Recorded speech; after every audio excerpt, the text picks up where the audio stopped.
یہ تو ہم نے سن رکھا ہے کہ میاں بیوی گاڑی کے پہیے جیسے ہوتے ہیں، اگر ایک پہیہ بھی خراب ہو جائے نا تو ان کی جنت جیسی حسین اور گلزار زندگی بھی ویران اور بے رونق ہو جاتی ہے۔ لیکن کچھ خواتین اتنی سمجھدار ہوتی ہیں کہ وہ اپنی گاڑی کا پہیہ خراب ہی نہیں ہونے دیتی۔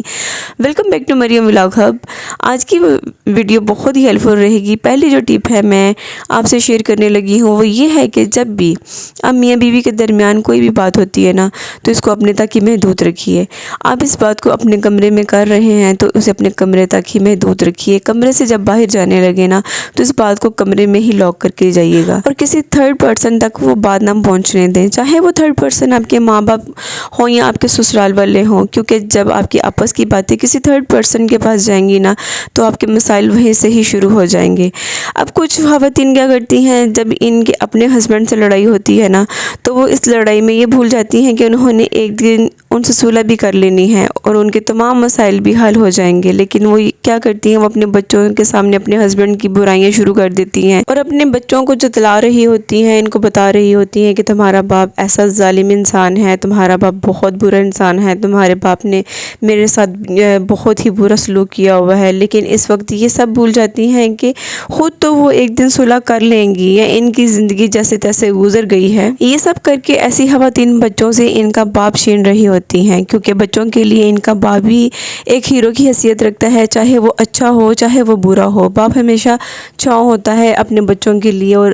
اگر وہ شروع سے ہی بچوں کے ذہن میں یہ بات ڈال دیں گی نا تو بچے اپنے باپ سے دور ہوتے جائیں گے اور باپ ان سے دور ہو جائے گا۔ اس طرح کر کے وہ اپنے بچوں کی مینٹل ہیلتھ بھی خراب کر رہی ہوتی ہیں۔ اس لیے آپ کبھی بھی اپنے بچوں کے سامنے ایسے کوئی کام نہ کیا کریں جسے دیکھ کر بچے بھی بہت زیادہ پریشان ہوں۔ اس کے بعد ایک اور بات آپ سے کرنا چاہوں گی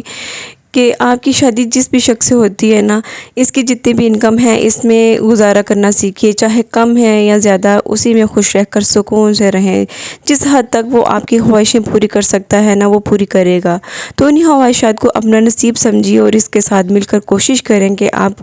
دونوں مل کر اپنے حالات بدل سکیں۔ چاہے آپ اپنے میکے سے کتنی ہی لاڈلی کیوں نہ ہو، کتنی ہی آپ عیشو والی زندگی گزار کر آئی ہوں، اللہ نے جو آپ کے نصیب لکھ دیا ہے نا اسے اللہ کے سوا کوئی نہیں بدل سکتا۔ میری اگلی جو ٹپ ہے وہ کبھی بھی اپنی زندگی کا موازنہ دوسروں کی زندگی سے مت کریں۔ جیسا کہ ایک ہی جگہ پہ رہنے والے پرورش پانے والے بہن بھائی جب بڑے ہو جاتے ہیں نا، ان کی شادیاں ہو جاتی ہیں تو ان سب کے نصیب بھی اللہ نے ایک دوسرے سے مختلف جو ہے نا وہ لکھے ہوتے ہیں، اور جس کا جتنا نصیب تھا نا اس کو اس کے نصیب کا ہی ملتا ہے، اور جو وقت مقرر کیا ہوا ہوتا ہے نا اسی کے مقررہ وقت پر ہی ملتا ہے۔ اب جو میں اگلی ٹپ شیئر کروں گی نا وہ یہ ہے کہ جب بھی میاں بیوی کے درمیان لڑائی ہوتی ہے تو اس کے دوران اچانک سے آپ کے گھر کوئی مہمان آ جائے تو اس لڑائی کو اپنے تک ہی محدود رکھیے۔ مہمان آ جائے نا تو ان کے سامنے کبھی بھی یہ مت دکھایا کریں کہ آپ کی آپس میں ناراضگی ہے۔ دونوں جو ہے نا مہمانوں کے سامنے ایسے پریٹینڈ کریں کہ آپ کی آپس میں کبھی لڑائی ہوئی ہی نہیں ہے اور آپ بیسٹ کپل ہیں، اور یقین کریں کہ جب مہمان چلے جائیں گے نا تو آپ کی لڑائی خود بخود ہی ختم ہو جائے گی۔ آپ اپنے بیہیویئر سے بتائیں گے کہ آپ کے درمیان کبھی لڑائی ہوئی ہی نہیں۔ اگر یہ بتائیں گے نا کہ آپ کی آپس میں لڑائی ہوئی ہے تو وہ اپنی جگہ شرمندہ بھی ہوں گے کہ ہم اس وقت کیوں آ گئے، اور جب وہ آپ کے پاس سے ہو کر جائیں گے نا تو جا کر آپ کی بات بھی کیا کریں گے۔ اس طرح آپ کی لڑائی دوسروں تک پہنچ جائے گی اور کچھ لوگوں کو موقع بھی مل جائے گا کہ وہ اس لڑائی کو مزید بڑھا دیں گے، اور اس طرح آپ کے بہت سارے مسائل کھڑے ہو جائیں گے۔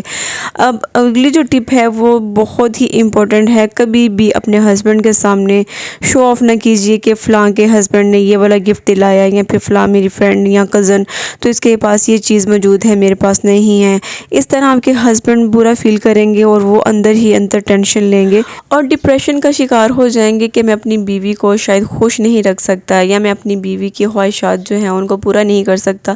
وہ جتنا افورڈ کر سکتا ہے نا آپ کی اتنی خواہشات پوری کرے گا۔ آپ اسی میں خوش رہنا سیکھیے اور سکون سے رہیے، اور جب بھی آپ کے ہسبینڈ آپ کے لیے کوئی گفٹ لے کر آئے نا، چاہے وہ گفٹ چھوٹا سا ہی کیوں نہ ہو، اسے خوشی سے قبول کیجیے اور اپنے ہسبینڈ کو اتنا زیادہ خوش ہو کر دکھائیں کہ ان کو لگے کہ میں دنیا کی کوئی قیمتی چیز اپنی بیوی کو لا کر دے دی ہے جو کوئی اور نہیں دلا سکتا تھا، اور وہ میں نے دی ہے، جس کی وجہ سے میری